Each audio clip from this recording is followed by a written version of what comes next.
all, thank you for your attendance to our discussion today. Our team will defend digital learning pros, and this is our team. I'm Begum, and my topic is using digital technology improves learning in school. And this is Alex. His topic is time saving, and in a sense, we'll talk about interdisciplinarity. Now I'm starting to defend my topic. Now we're aware that our world has gone digital. For example, in manufacturing, science, medicine, as well as art and entertainment, etc., we are using digital technology. Therefore, we can say that technology can be used to improve learning, teaching, and help the students be successful. We can talk about digital learning technologies like this. Learning with digital technologies is a smart use of e-learning tools, resources, and teaching or learning strategies with a blend of face-to-face and virtual approaches with the aim of improving student learning. E-learning tools are the devices, the software, the apps, and the infrastructure. These are also the facilitator, the experts in our schools, and the teachers, not only the teacher but the students too. Resources also include school-wide vision, the planning and the budget required for e-learning. We can say that technology can be a force multiplier for the teacher.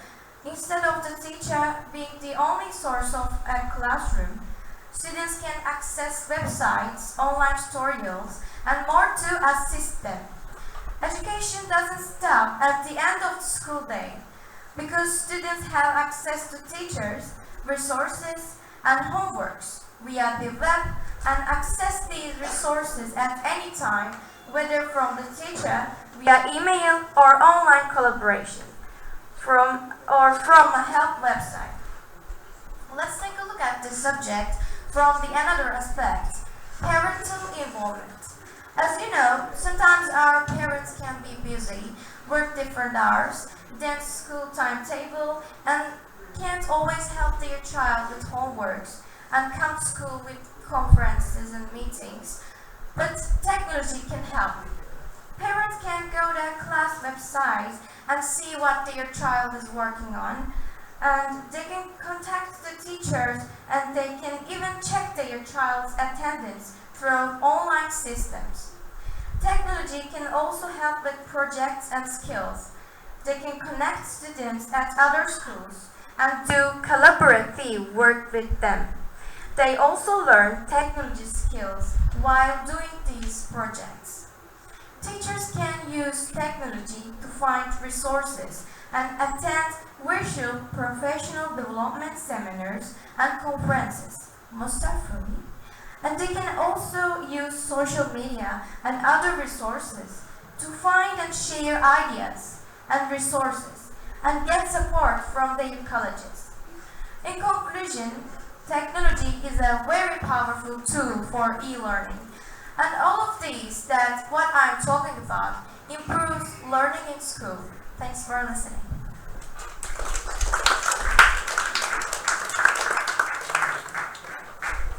Hello everybody, my name is Christina and I am the first speaker of the opposing team.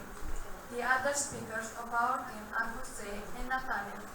We, as the opposing team, strongly reject the resolution that digital learning should replace traditional approaches. We believe that digital learning does not add considerable value to conventional materials, nor does it surpass the effectiveness of traditional methods of teaching. First of all, allow me to speak in response to the government's point. Their first speaker has tried to show us that students learn better with technology. However, we as the opposing team believe that research carried out so far does not offer enough convincing evidence regarding the beneficial impact of digital technology on learning outcomes. For instance, a report by the Organization for Economic Cooperation and Development released in 2015 said that the use of digital technology in the classroom has a mixed impact on learning. Test results from 31 countries show no appreciable improvements in students' achievements in the states that have invested heavily in ICT for education. In fact, many teachers worry that digital technology do more to distract students than to help them academically, as they divert attention from the content being discussed to the tool being used. Technology may even interfere with classroom learning, as students often use their digital devices for social purposes and multitask while in class. In these cases, the teaching point is not given top priority and students are missing out on instruction. Our first point against the present resolution is cost. The biggest concern about the shift to digital learning in general is budget. Many of new digital devices are very expensive, easy to break, and costly to fix. Implementing tablets in school, for instance, is much more expensive than using textbooks. In an article published in 2012, Lee Wilson, a prominent education marketing expert, shows that implementation costs for e-textbooks on iPad tablets would be over 5 times higher than new print textbooks in an average American high school. He estimated the annual cost per student per class to be about $72 with tablets compared with 14 tablets for print textbooks. The biggest contributor to the high cost is the iPad itself, which the school has to provide for each student, the annual cost per device being $206. Other huge expenses derive from the need to invest in a powerful Wi-Fi infrastructure, which may run about $22,000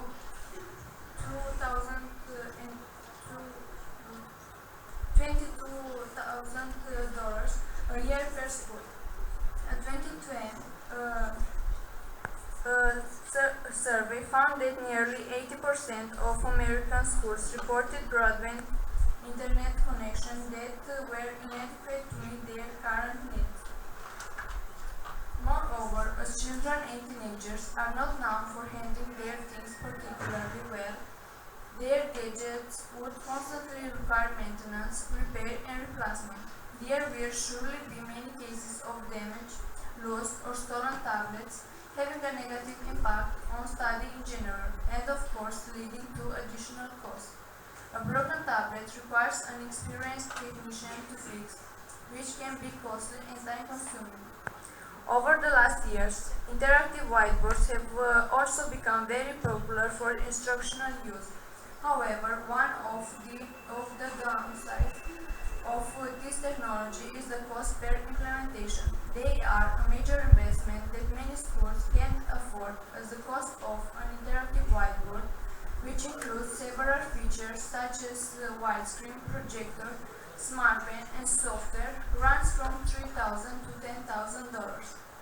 Moreover, many schools investing in technology underestimate additional costs necessary for properly installing and using an interactive whiteboard over time.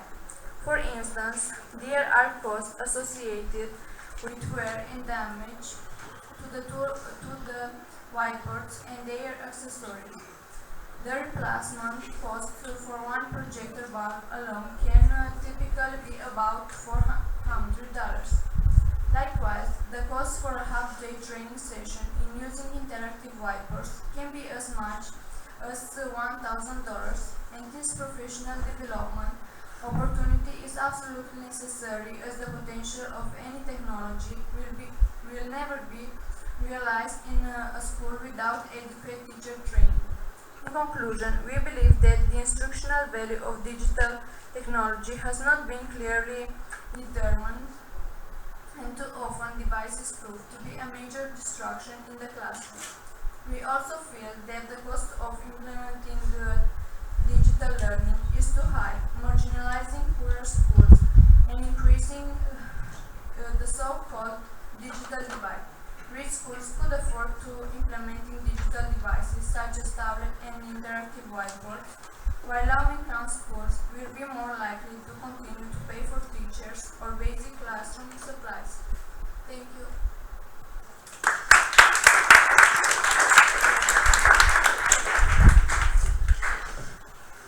Hello everybody, my name is Alexandru. The first speaker of the opposition has told us that textbooks are much cheaper than tablets, but in fact, e-textbooks on tablets are estimated to cost 50 to 60% less than print textbooks. While print textbooks prices have tripled in the USA from 1986 to 2004, tablet prices have been dropping constantly, making them more affordable. With special deals for American schools from major ICT companies, the price could drop at even $150 per device in the future. And let's not forget that tablets are so much more than textbooks, as one device can hold hundreds of books plus homework, tests, audio and video files. When you add up the saving on textbooks but also on other school resources, it's easy to justify the cost of one tablet per student. The same is true for interactive whiteboards. Many schools have implemented this device as they consider that the benefits outweigh the cost. Also, there are smartboards that meet every school budget, such as the Mimo system that creates an interactive whiteboard out of a standard board. Schools in North America can buy a smartboard at the price of $1,400 with a grant from the Smarter Kids Foundation of Canada. Our second point in support of the resolution is how digital learning can be used to save time. One of the main challenges in classroom instruction is time, and technology can give teachers and students new ways to address this problem by replacing many traditional teaching tools that are time consuming. Tablets are clearly time savers, one of their biggest advantages being that teachers can give more time to individual students. For instance, while working on a project, students who need extra help can ask questions or chat or share screens with the teacher quickly and without disrupting other students. Students can also learn new content at home by watching tutorials recorded by the teacher and then work on assignments in class, a practice known as flipped classroom. This way, students can learn at their own pace, having the possibility to pause or to review the material. In class, it gives the teachers more time to work with individuals and small groups and to help them with aspects they don't understand. Many teachers have found that using an interactive whiteboard in the classroom helps them to manage time better. Interactive whiteboard saves time by storing already created lessons and making lessons creating easy and quick. Interactive whiteboards give teachers the possibility to project notes, test, essay question, or writing prompts for the entire class to see. This means teachers no longer have to waste time or paper in making hundreds of copies for each lesson. Creating, printing, and marking tests can also take up a lot of time. Assessing students online can save time as no printing is needed. The test is easy to edit and it can be used in the future. Online assessment tools can also mark the test and display the marks to the students, meaning a lot less marking time for the teacher and instant feedback for the student. In conclusion, we think that technology has the ability to change the dynamics of time in schools. Technology gives teachers more time to work with students individually or in small groups. Students can save class time by accessing assignments or tutorials from home. Assessment technologies also help teachers to identify students' weak points more efficiently and spend time teaching and lesson paperwork.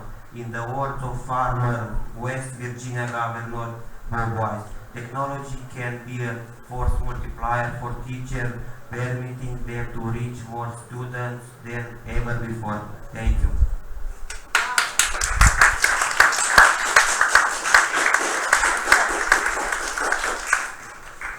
Okay, as we reflect on what we have gained, especially in new technologies, I also think about what we have lost, and I wonder, will there be a turning point? If so, how beautiful it will return to many beautiful and necessary things that have been lost. Okay, physical contact with loved ones. Through social networks, we gain the possibility to keep in touch with our loved ones apart in geography. But what happened to the people we live with every day? Immersed in smartphones and nobody recognizes you have at your side. The phone and the computer are an extension of our personality, and the world collapses if one of the two fails. At some point, we have to stop before it is too late. Before inside your house, we have lost the most valuable thing we have, your family. Privacy. Nobody bothers you today, photograph it and publish that picture on or record a video, shirtless, wearing pajamas, in a bed, and so on. Not to mention that other social networks have openly live and every step they take. This, to me, is like having opened the door of house forever. The creativity. Everything is on television or on the internet. Then why create? We have forgotten to find resources within us. Contact with the outside. Years pass and sunrises, sunsets, and nobody looks out the window of the plane, train, automobile. Headphones in their ears have defended the sounds of nature, and our eyes do nothing but go over the lives of others through social networks. We have reason to marvel at what actually works.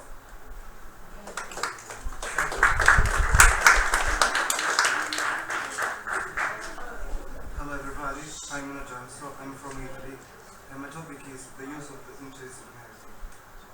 Not only students are distracted by technological devices, we must then take advantage of all the positive implications tied to them, such as interdisciplinarity. The word interdisciplinarity means a topic or a methodology formed by the interaction of more disciplines. It is widespread in all areas, like scientific, technical, occupational, and school ones, because it allows to combine more disciplines that are often responsible to face and solve better the various issues. At school, the use of interdisciplinarity is spreading more and more in order to improve learning. At school, it is supported by workshops, projects, research, field tours, and so on. Technological development improved and made the use of it more efficient. For example, when you are searching something on the net, it happens that you are suggested to view other related pages. Indeed, thanks to the web, you can search different topics that have things in common in a faster way and connect them. Examples of interdisciplinary digital content are the hypertext. Hypertext are documents constituted by links that are some words that allow you to move in different parts of the document or to others that are useful to understand what you need better.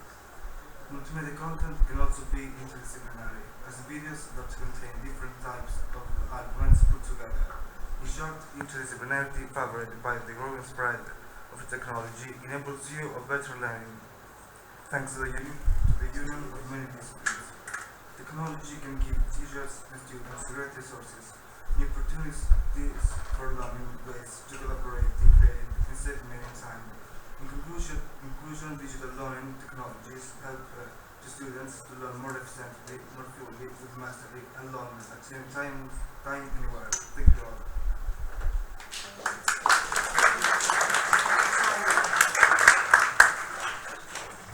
Good afternoon. Although I consider the arguments of the opposite team as strong and I don't deny the advantages of the technology, I still cannot completely agree. In today's digital age, everything is being done virtually.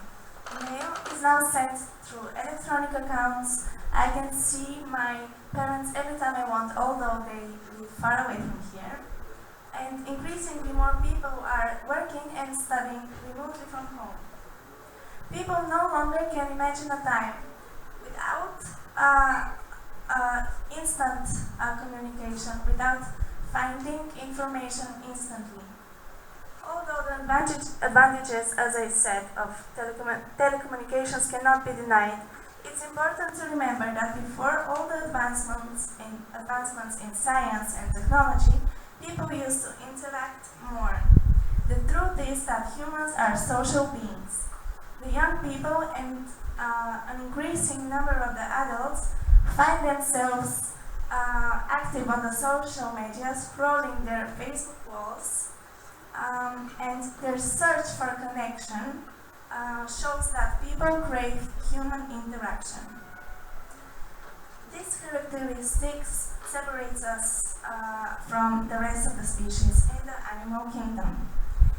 The physical interaction, when it comes to education, is the best way to learn, communicate, and attain memories. It's fact that all meaningful relationships are developed through personal interaction, with the strongest connections made when there is time spent together. That is why we believe that virtual training and education cannot be as effective as the traditional face-to-face method of learning. What's the point of those debates when each of you can find information in Google if they write the title of the topic in internet? By actively seeing me in front of you talking passionately about my topic, it ignites the same passion and interest in you. The old method of studying does not only ensure a better understanding and recall of the lessons and its content, the face-to-face element adds an opportunity for the colleagues to bond, interact with one another, and learn from each other. And exactly this is what we do now. It also helps us to develop our social skills, which are very important for our successful future. 2 days ago, I was in Rome, and I saw hundreds of people making pictures of the different sightseeings. There were phones and tablets and selfie sticks all around me, and at the same time, tourist guides were talking about the history of the sightseeings, but nobody listened. And how many of these tourists will search the information later on internet? Probably nobody. Even if they do, richness of information and memorable experiences are deduced through behavior, body language, gesture, tone, and even the volume of voice. Face-to-face communication allows the entire experience to not only be heard, but also seen and felt. The computer screen or the phone screen cannot make it up for human interaction and a valuable social life. Next, computers cannot replace everything in life. From another person, we can learn a lot more than, for example, Wikipedia can offer us. That's why I believe that traditional education is much more effective than the digital learning. Thank you very much.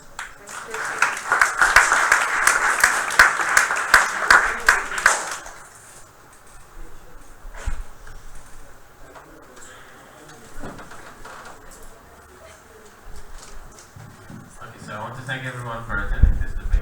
It was very interesting. I enjoyed listening to each and every speech, and noticed how everyone put their time and effort into it. It was you could hear that in the speeches.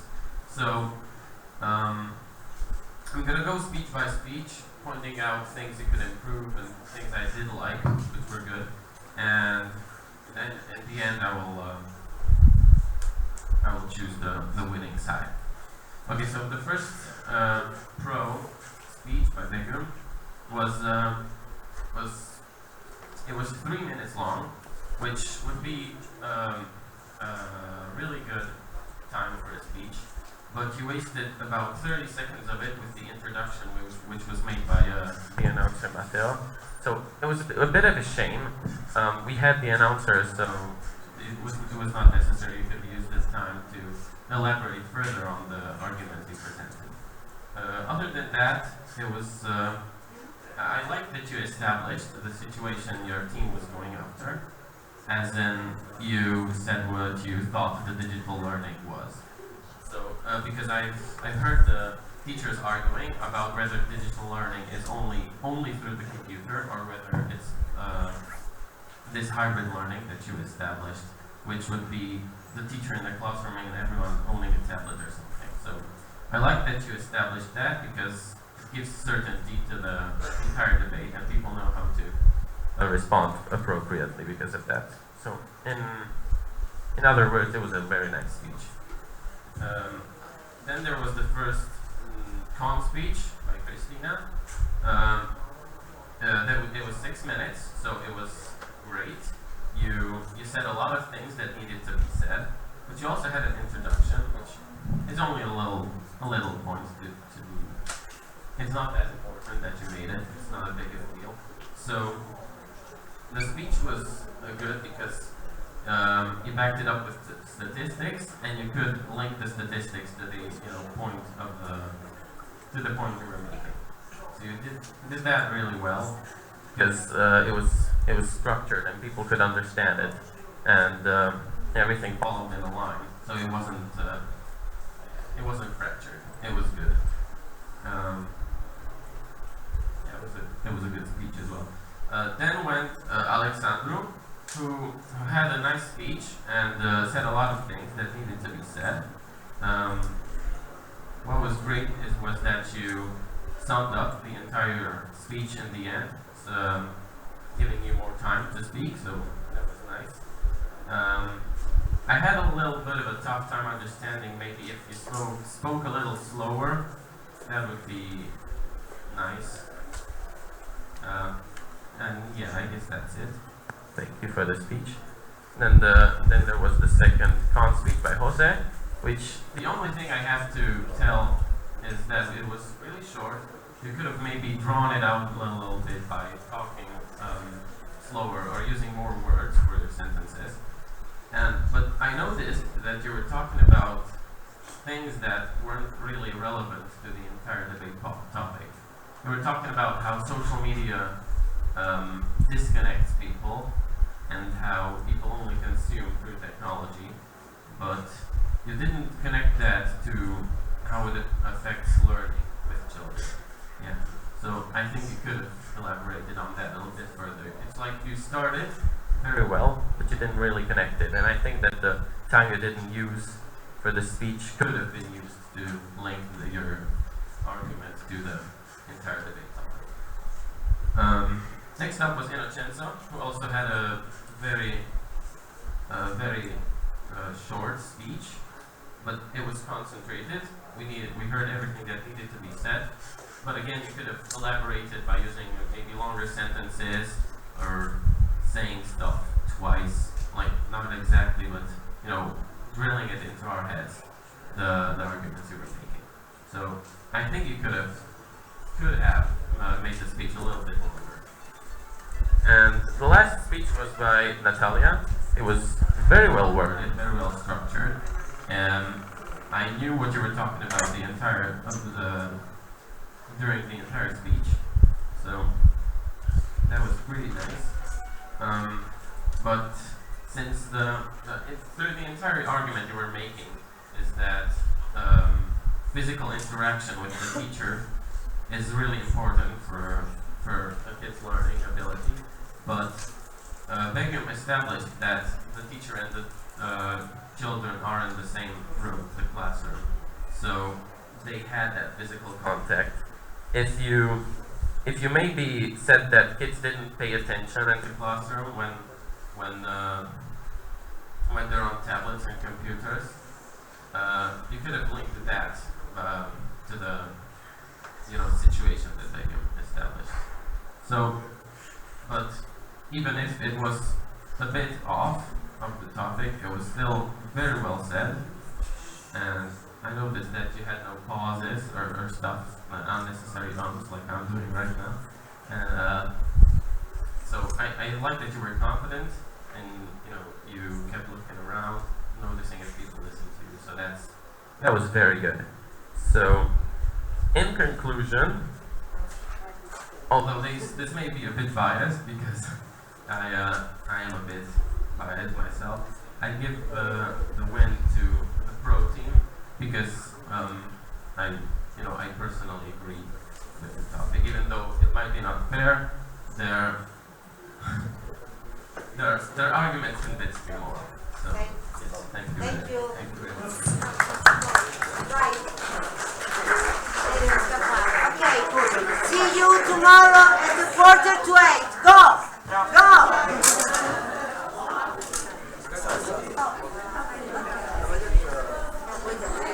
No, mi ricordo molto poi ne aveva detto di me, di